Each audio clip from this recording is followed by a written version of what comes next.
make sure my next trip is to the UK. Okay. This one is called Butterfly Abstracted.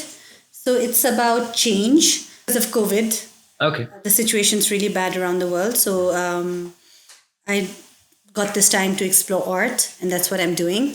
A lot of people talk to me about low self-esteem, confidence, and I have a lot of kids that I tutored and I worked with. You must stand up for what you feel, and I think women should stop whispering and smiling and all, and they should like. I don't want to do a false start. Good to go. Good to go. Thank you. Thank you very much. Very rushed. Right? Very rushed, but I'm sure it's going to be very good. I hope so. Yeah, all the short ones are always good ones anyway. So thank you for being here. Thank Appreciate you for it. having me.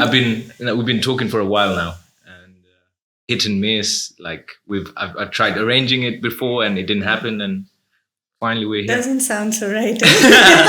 You didn't miss, no? Hit and miss, yeah. It doesn't sound right. Yeah. But thank you for giving us this wonderful venue as well. This location, I love it. I was here before, Right. and I'll tell you that incident when you actually invited me for the inauguration. And I didn't realize it was like a proper thing, proper event. So I turned up just in my gym outfit.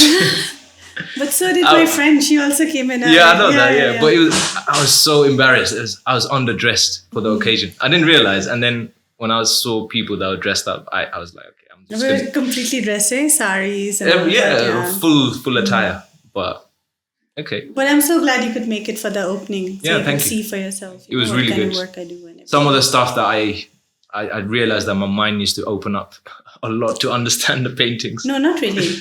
So my art, it's like basically I have one concept, but it's open to all. So everybody sees my painting differently. So like they do a lot of soul searching. So whatever is going inside you is what you see actually. So it's open interpretation. Yes, exactly. There's no wrong or right answer. Everything is okay. And one of your colleague was showing me around, and she's like, "What do you see?" Every single painting, she's like, "What do you see?" It's like, this is too much pressure, man. I can't do this. But yeah, we're going to talk about this anyway in a bit. But this thing, I really like this painting that you've done. That's why you've chosen this. Yeah, spot. we've chosen this spot, and I just want you to briefly explain what went through your head when you were doing. So I work on different series, right? So I have different concepts, and under those concepts, I work on different pieces. So this one is called Butterfly Abstracted. So it's about change. It's about from a cocoon. The change is like, this bird is going to change into a butterfly. Okay. So it's called Butterfly Abstract. It's about change and how us humans, we go through different phases in life. And that is my... I wish I could read what I had written. And this is 3-piece, isn't it? Yeah. But you do, you've got 1-piece version. I've got different, but each painting is different. So even though the theme is similar, like I have Butterfly Abstracted in a lot of stuff, but each piece is different. So I don't have the same I don't repeat paintings. Yeah. There's a misconception with, I don't know if I should call you painter or artist. What would you prefer to call it? What would you like to call Painter? it? A painter, okay. Let's go with painter. Whatever. So it was actually my passion, So, 2 years ago, if you asked me, what do you do? I'd say I was a hotelier because I was working with hotels and everything. And there was something that I did in the side. And then the lockdown is when I really got to explore. And this is where I am today. It's blown up. Yeah. Just blew absolutely. up. Yeah, and it's been really good as well. And it's the work that you've done is fantastic. Thank you. It's really good. So this one is your favorite? This one's my favorite is there, that one. Oh. That one there, that you can't see. The green one, the emerald one? The one on this one. Okay. Garden of Dreams. Garden of Dreams, yeah. That's the series as well, isn't it? Yeah. And you kind of explain that it's like... And at first when I saw that, I thought it was leaves falling. Yeah, it could be. It could be. But then you said it's actually soul and... It could be souls, it could be butterflies, it could be birds, it could be flowers. So anything. There's nothing. There's no... Open interpretation. I love those kind of paintings. So the misconception that I wanted to talk about is people say that the painters or artists, they have a very dark personality, and they're quite, in terms of what they think about is quite dark. And I wanted to clear this misconception from your side. And what do you think about that? What's your personality like? So I think paintings reflect an artist's soul. So every artist is different, and how they feel is what they portray on the canvas. So, like my paintings too. So there are some paintings I would call dark, which are like completely black and gray and stuff like that. That's when like I don't see colors in my life. And then there are paintings which are extremely bright and colorful, like one in the back. But so no, what you're saying is right. Like there's no misconception about it. It's like people feel what they feel, and then artists, I would say, and then that's what they reflect on their paintings. Okay. It's all to do with emotions. It's all about tapping into one's inner creativity. Yeah. Every human in this world can be an artist. Everyone has art in them. So I can paint as well. Of course, you must try. Because artists, I feel you're not born with a talent, you explore inside. So you know how people meditate, how they do yoga, how they do, they believe in different things in life. Art is something like that. Okay. So I started experimenting with how I was feeling and how I saw the world, and this is what got me here. How do you depict your feelings then? So let's say you're thinking about something very dark. Right. Let's not talk about dark. Let's talk about something humorous. How do you actually depict that on a canvas from your head onto a piece of paper? How does that? So I think about colors. So if I'm feeling, let's say, if I'm feeling loved, so I go with a lot of pinks and reds and happy colors. If I'm feeling, let's say, relaxed, I go with more blues, whites. So it depends on my mood. So I use colors to express my mood, and that's how usually I start my paintings. Yeah. And then once I'm working on the canvas, I don't know what I'm doing. So it's like I'm in a trance. So you're in that zone then. Yeah. That's amazing. Yeah. So I don't copy paintings. I don't study different artists and their work, because I don't want that to be reflected in my art. Yeah. So I'm a bit different in that way. So I explore and experiment with myself. Within me. How did that happen? How did that actually coming up with concepts within you happen? Was it like something that you woke up with one day, or is it something like a gradual process that actually happened? So my first one was because my mom, she does glassware. I started because I was inspired by her. And then eventually I just started playing around, and that's, I made my first art. I put it on Facebook, on social media. What was that? What was your first art? The first one was a lion that I painted, an abstracted lion. And I put it on Facebook, and someone asked me if it was for sale. And I said, yes. This was like 8 years ago. Wow. And that's how it started. And then I put sold. And then someone said, oh, can I have one more? And I'm like, okay. And then another one. And now I've sold about, more than 200 pieces. Oh, wow. Maybe more. Amazing. Yeah. Wow. Congratulations. Thank you. Wow. So after your first painting, did you realize that, okay, this is something that I can take on and actually make it not a profession, obviously, because I don't think painting itself is a profession, because you have to come up with concepts all the time. If you take it as a business or a profession, then it doesn't become natural, does it? But do you take it as a business, or do you take it as a hobby that turns into a business eventually? So it was a hobby which turned into a business. But, it's the beauty about art and artists are that they don't have that 9 to 5. There are days when you don't feel like doing anything, and it's okay. You take a break.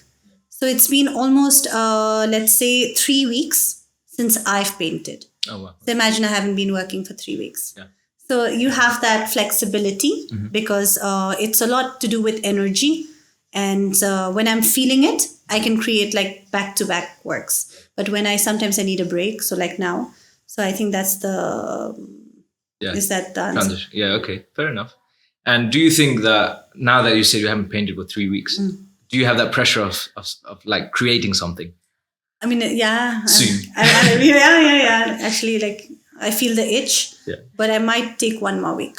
Yeah. Let's see. Yeah. Just calm yourself down. What's your next concept that you're thinking about? Or is it something you haven't Yeah, it's You- already in my it's already in mind. you. So I want to do a lot of black, like earth colors. So I have been decorating my new house, and that's where the inspiration is coming from. I'm playing with a lot of earth colors. So I'm putting in a lot of plants. I'm using a lot of beige, whites, earth Yeah. colors. Yeah. So I've been wanting to do a series based Okay. on that. What is it going to be called? Earth series, or have you not named that yet? I think that's a good name. It's a good name. Yeah, yeah. Royalty here. Yeah, I think I could do that. Why not? Yeah, why not? Because that is what it's about.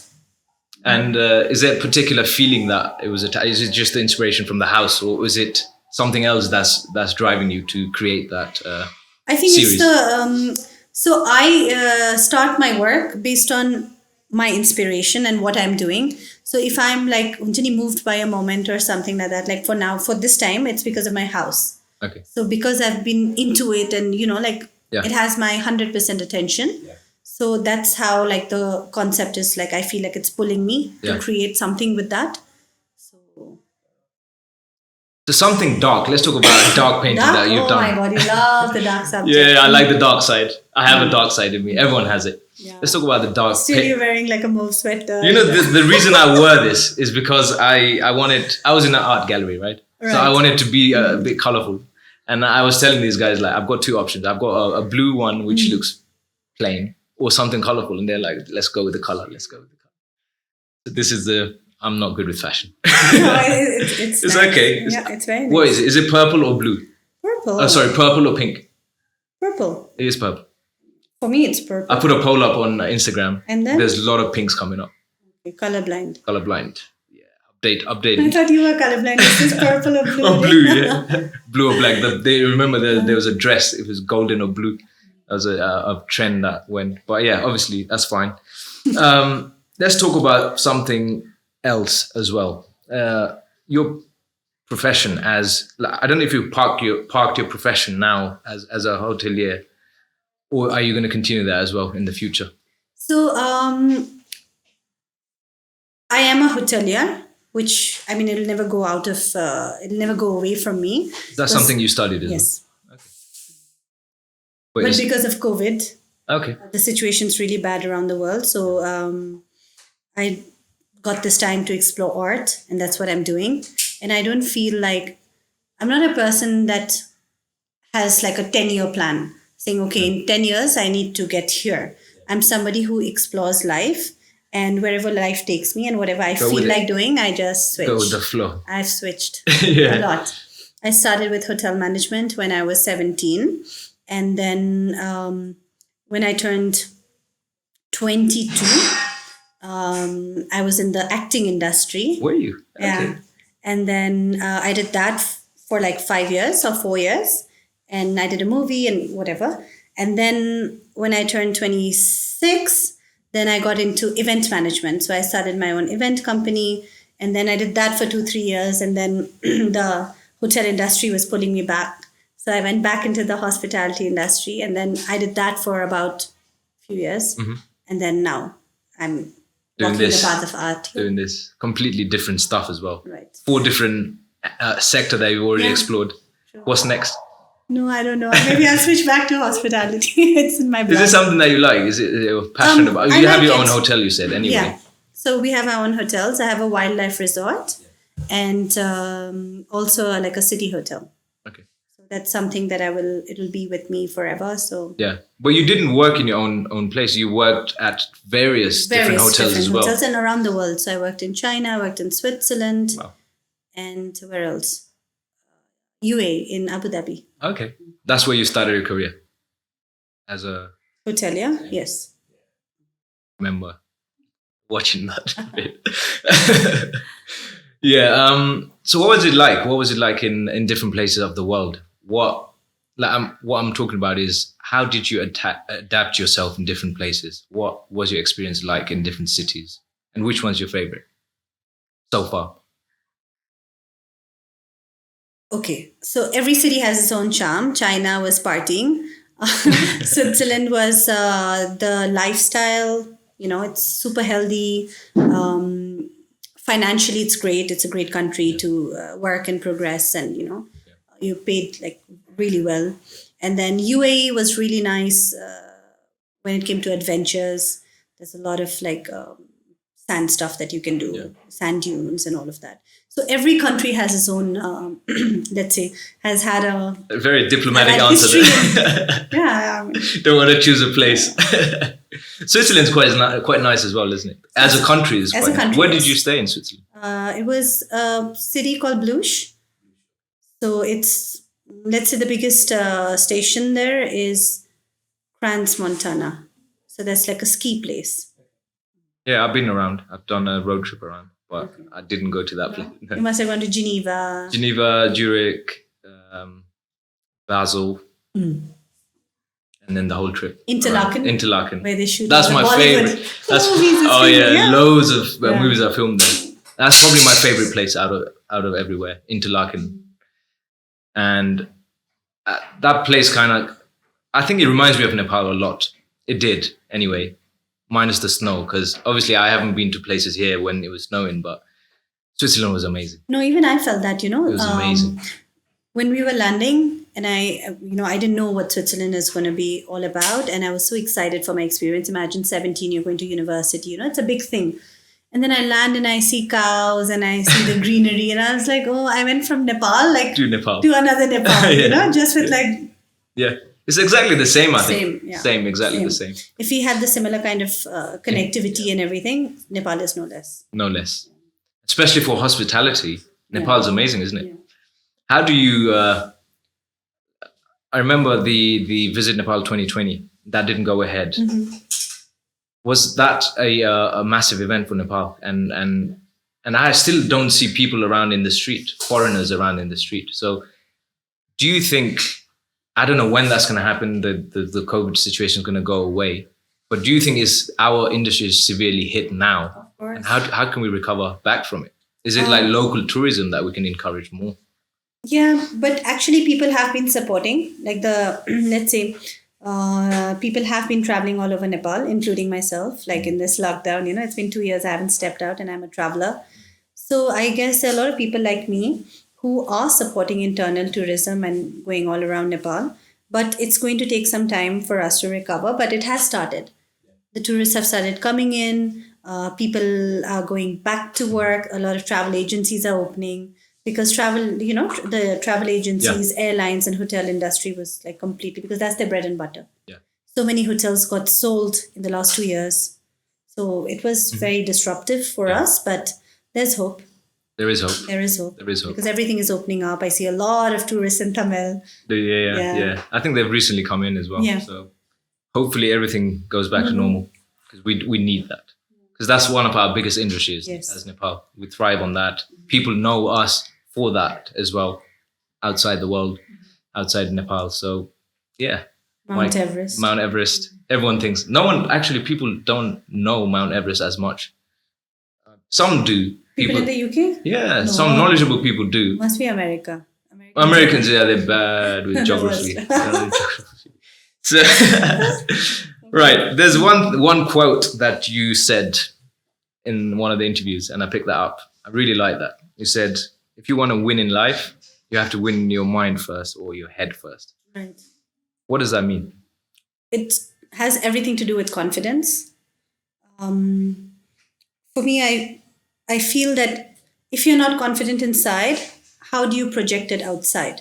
So everything I did, first I run it through my own mind. I see if it's, if I'm confident about it, and then only I can project it. Mm-hmm. So I think that's how it should work for everyone. A lot of people talk to me about low self-esteem, confidence, and I have a lot of kids that I tutored and I worked with, even in my hotel industry and my position as director and everything. I had around 14, 15 kids every year that I would train under me. So the main thing is to get them thinking about what they want, why are they here, what are they doing, So it's an internal battle. Mm-hmm. The battle is in your mind, and that's how it goes, I guess. Mm-hmm. So you can overcome that barrier, I guess. Yeah. There's a lot of mental barrier that people go through, a lot. And especially people that want to pursue new careers. Like you've moved from different sector to different sector. And for you, it's okay. It's easy, isn't it? It's not easy, It's but not it's not easy. easy. But now you have that mindset that I could do this. I can do it. And I've seen a lot of people stuck in a place where they don't know what they're doing, and they don't have that confidence as They're well. afraid to fail. Are they? I guess they don't want to get into something, and if it doesn't work, what then? But for me, I am somebody, if I say, okay, I get into it, if it doesn't work, okay, there's something else, Move on. another door will open. When one door closes, they say another opens. And that's how it works. Let's talk about this then. If your hospitality thing that you studied didn't Right. work out, how quickly would you have moved on to a different profession? Because that's what people are scared of, moving on too quick. They think, oh, okay, let me experiment for like 5 years, 10 years, and then it's too late for them to move on because they're kind of institutionalized. So how quickly should someone move on if something's not working out? I think the moment they get an opportunity, they should grab it. I think it's all about grabbing opportunities, seizing what is in front of you. And if you don't do it in time, then, the boat has already Sailed. yeah. Yeah. So a lot of people are worried. They think twice. Let's say I give an offer, like you get a job offer, and then they think they take so long to think about it or whatever, or they're not sure. I feel just take it, what is in front of you, and then if nothing comes out of it, at least you learn something. Mm-hmm. Everything in life is an experience, and the more, even if you change jobs, for me, I feel you're learning something new. Yeah. Every time you do something, you're gaining another, little by little. Experience. Yeah. That's true. And it's not just jobs and all, it's also relationships, and it's also how you deal friendships.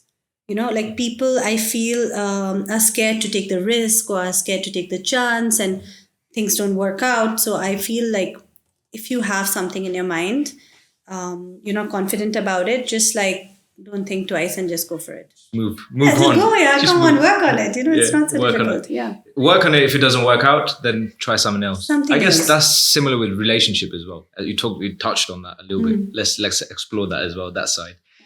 Because relationship, this is something that people are very scared to move on from. If something's not working out, they become trapped in a certain relationship.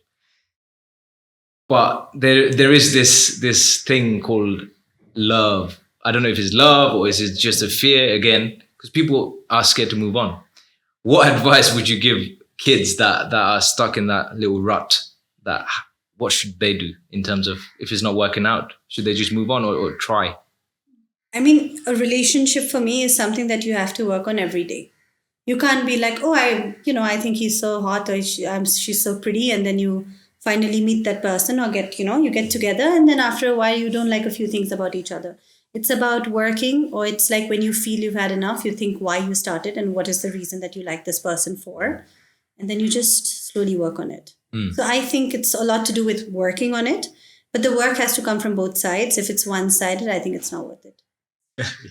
One-sided love never lasts. Yeah, you say okay, fine. What about blind You don't love? want to work, okay, go. What about this thing called blind love? When people are just madly in love, they don't know, they're just madly in love. Are they like psychos? That's like 1 year. 1 year, yeah. And then Puppy love. And then the eye, then your eye opens up, and after 1 year, then you know what the person is Yeah. about. Yeah. I guess people don't ask you questions like this in an interview. What do you think of marriage as a general concept? I wasn't going to ask you this question either, but it just Yeah. flowed. So marriage for me is something that I haven't experienced. So, Okay. What about the so concept itself? I'm not a, let's say, expert on this topic, because if I haven't been in one, like how would I know? Yeah. But- But seeing like your friends, your family, or I think parents. it's part of life, and that is what us humans have to go through. And yeah, Do you though? There's the concept of marriage itself has evolved so much from what it was to now. yeah, People were getting arranged marriage, living together or until they die, and then this was the process. But now people have this concept of being alone, being single, or not being in a relationship. What is that like? I don't know what dynamics has changed in life, but what do you think of this new concept of marriage where people are together but they don't want to get married? What do you think? I don't know. It's a very strange topic for me because, like I said, like I haven't. Yeah. Everybody, see, every individual is different, right? Everybody has their own thought. Everybody has their own viewpoint. What I think is that should get married when you're ready to work on your What's relationship. the right age for that? Is there There is no age. Like I have cousins getting married at 25, and then I have sisters who are getting married at 36, 37. Doesn't really matter. So age is just a number. But for us women, it's a bit more stressful because, of the... the natural psychological, physiological Yes. process? So after 30, it's like... Yeah. Are you thinking now? Especially from families as well. There's a lot of pressure coming through. All Like, I'm getting to that. All women go through this, Not just women, the men as well at a certain age. Really? What age? I've come here now. I'm 29, Yeah. and they're like, so when? No, that So happens to men when they are in Nepal. I think that nowhere else in Generally, the world. generally. Nowhere else in the world. If you go somewhere else and he's like, "Oh, I'm thinking of marriage. I'm 29," they'll say, "What? It's not your time yet." Yeah. Yeah. And I think that's what I'm saying. Evolvement of the mindset. Like Yeah. my parents would say, don't cross 30. I've spoken to 5 people. They said, don't cross 30. I was like, what's your rationale behind that? Right. Nothing. They just say it's a physiological process. Your kid's going to be bloody, blah, whatever age. I'm like, okay, fine. Okay, I could take your point of view. But I don't know. Yes. It's just a random thing that I had in my head. I just wanted to see your point of view. Don't worry about it. You'll be fine. You'll be fine. I'll be fine. You'll be fine. Right. Let's talk about this. I think we briefly touched on this. So what are you going to focus on now? Are you going to focus on painting more Yes. as your career or profession, or are you going to go back to the So hospitality? I'm really enjoying my art. This is my second exhibition. I have another one with the British INGO next month in November, which will be for 3 weeks. So I have that to look forward to and to work on. So I have to work on new stuff. And then I also want to take my art to India. So that is my next step, which I will do in 2022. Very soon. Very Oh my soon. God, it's a lot of work coming up. Yeah. But I'm excited. So for the moment, like my mind is only full of art. So you paused hospitality for a bit. For a bit. For a yes. bit. Yeah. For a bit. And yeah. I never say never in my life. You never know, what comes your way. And I never say no to anything. No opportunity. Yeah. But you don't want to do both at the same time. If I have to, I can. I will. Yeah. But for the moment, I'm blessed that I don't have to look after both. We have a manager looking after the properties. So I'm focusing on art. Okay. Let's talk about your role in leadership. Like you're director of various institutions, hotels. What was that like? It's a lot of Is it pressure. fun? It's a lot of pressure because fun, yes, because I like people. I like talking, like meeting new people. Because every person I meet has a different story. And I'm genuinely interested in their story, not just to sell my stuff, not just to sell the hotel, but genuinely interested in people. So I think I'm a people's person. So that's what, that's what made me love my job, which I really did. And I did it with 100% because I actually enjoyed it. Mm-hmm. And, but it's very stressful because my role was to make money for the organization. So whenever it comes to that, it's a huge Are you pressure. like a very strict boss when it comes to that? No. So I let people be because I do to others what I would want done to me. So you have to give people the freedom to, search, to come out of the box, to do things their way. I don't tell them that this is the way it has to be done. I show them the way and then I let them experiment. So that's the kind of boss I am. Okay. I let them figure out their way, figure out what is their strength, and then work on their strength. Because what I'm good at, it doesn't mean my... the next person is not my going to have colleague is going to be good at the same thing. Yeah. So I try to see what he or she is good at, and then I just push them. Love it. Yeah. So you like developing their talents. own personalities and and that's something that the word is conformity. I was looking for the word conformity. Is we conform to this concept, like if that person's an engineer, I need to be an engineer, or that person's doing this, I need to do this. I think what that leads to is that we become like a robot. Right. We follow that person. Yeah. Instead of being a leader or a person that can think for yourself, we become a follower. Right. And that's a big problem. Not just here. I'm not just talking about Nepal. Generally in the world. Yeah. That's why people fail in life, is what this guy was talking about. I was just reading this book, and he says that people fail not because of all the other circumstances, because they conform to a concept. And this concept is there forever and is ever going since the beginning of time. So how does one come out of a box? When they have freedom to do some soul searching and search inside their mind. So if I tell you, like, let's say, write a story about something that influenced your life, that you have the freedom to do what you want and write what you want. And then that's how it goes. You have to give people the freedom. It's all about freedom, isn't it? Yeah. So like you take opinions, because you are not, I don't think that I'm right 100%. My colleague can also give me a way to make something better faster. Yeah. Yeah. So like everybody has different ideas. So I don't say no, or I don't close myself to a certain thing. I'm a very open person. So I let that person think and give me ideas. Of course, if I don't say yes to everything, but there are always one or two good ideas that I could also learn from, and I could use that and see if it works out. So no idea is a bad idea for me. Is that a problem in Nepal? A big problem that people have this ego? Of course. Yeah. I've seen all around in every sector, they have this ego saying, I've done this for X number of years. You can't teach me. Right, exactly. That is a huge problem here, but that's not how I work. That's not me. So no, that's really good, and hence, like it's a blessing for your people that are working for you as well. Because to find a boss that actually wants to develop talents, it's quite rare. Right. It's not something people want to do because they work for this number. It's a numbers game at the end of the day, isn't it? Yes. No matter what, if it's a hotel industry or a bank or whatever, all they're ultimately working towards is a figure. Right. And I really hate that. And that's something that I would want to address in Nepal, coming in future as well, that I want to develop youth so they can think for themselves. Because people have stopped becoming dreamers. They've I don't know, they just conform to either parents' ideas or idea of a teacher. A teacher would actually tell you what you're going to become in the future. How bad is that? How bad is that? Like, you can't tell a kid that you're going to be a doctor or an engineer. And I think we're closing this box and then putting it aside so that kids I don't know. It's a big topic that I get very passionate about. But yeah, that's very profound thinking. And I really like that. I like that. You've traveled around the world. What is the most important skill that you've acquired from traveling?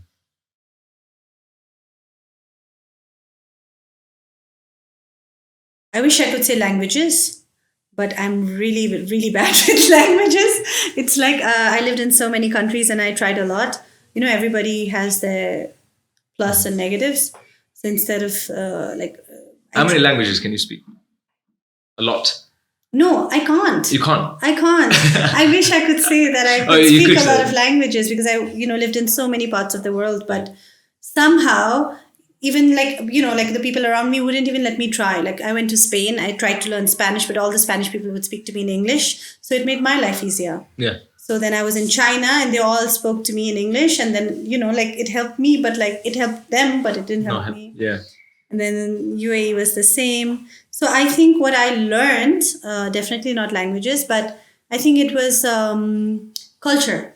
I got to meet a lot of people, and I got to, my mind really opened to all different kinds of people that are there in the world. And that's how I built my confidence, I feel.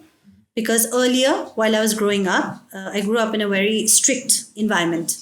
So I went to a convent school and everything, so it was really strict.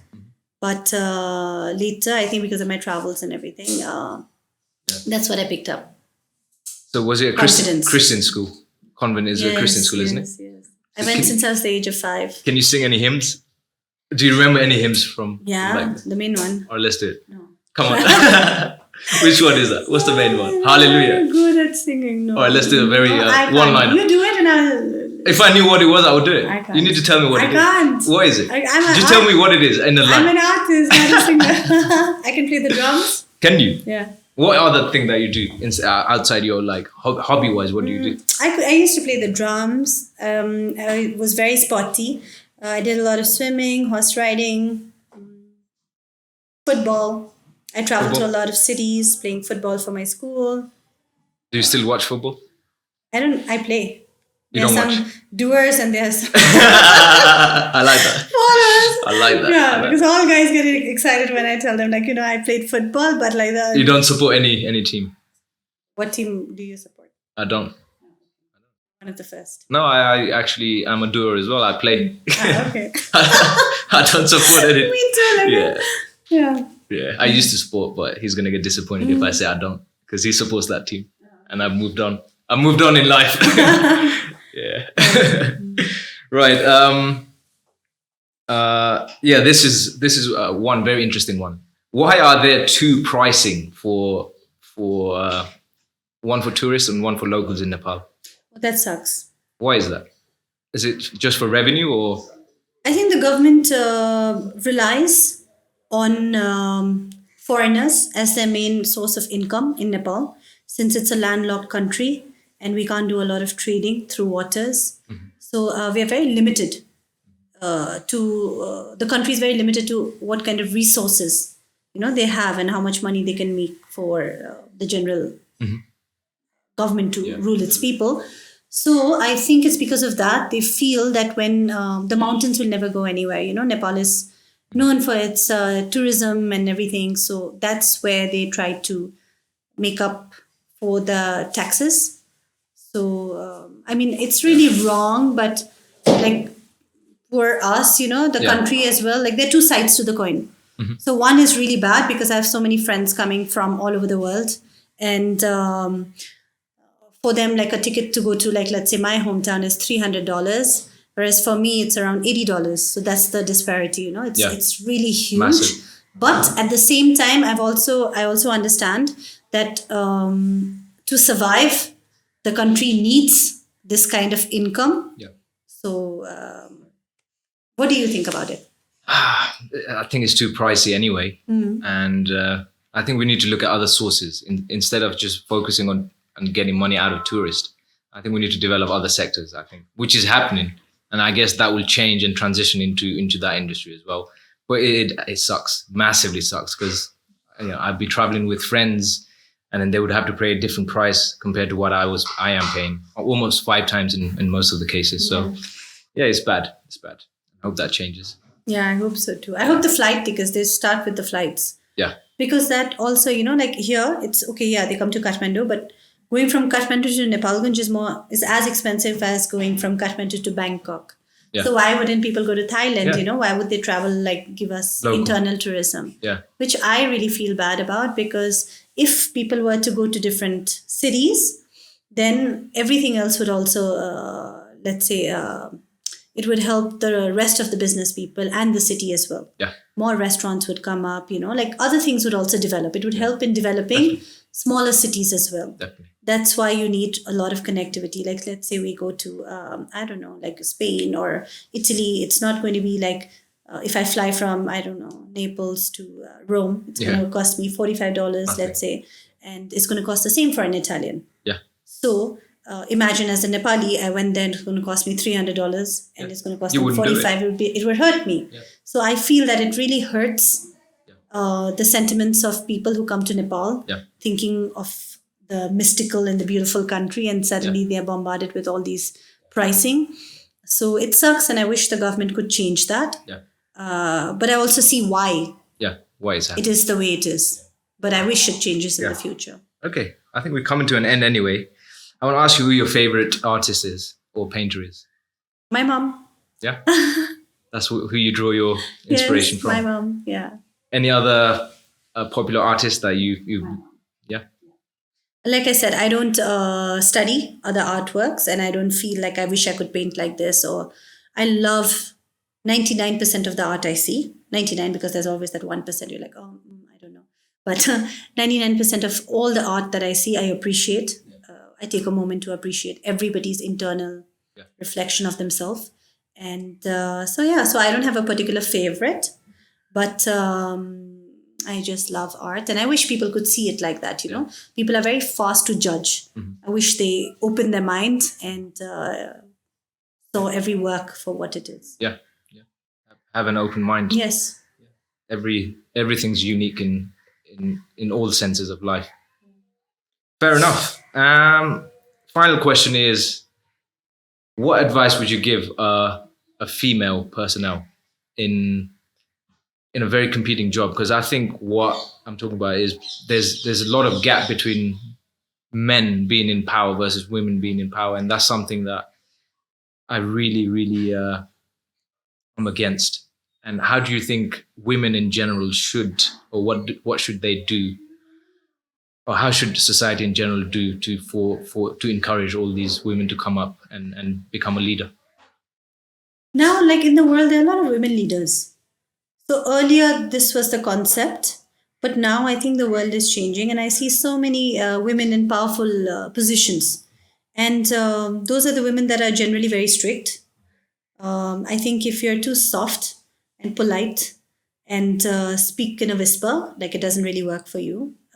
Get your voice heard. You need to be strong. I think you have to have a clear voice. You must voice your opinions, even if that leads to something bad in your career or whatever. You must stand up for what you feel. And I think women should stop whispering and, smiling and all. And they should really Ranjani, be resilient, be brave. Be normal and be brave and be able to talk to people. And it's all in the mind. Yeah, it's all in the mind. And practice. That is it. That is the shortest and the sweetest podcast that I've done. And it's really good because I've covered everything that I wanted to cover in this podcast. And thank you so much for being here. In a very short notice as well.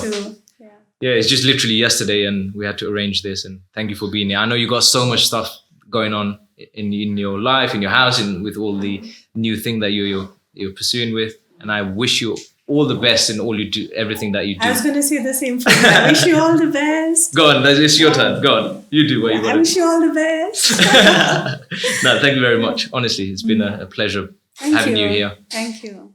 And I hope we keep in touch outside this as well. And we'll go from there. So anytime you're in UK, just give us a buzz.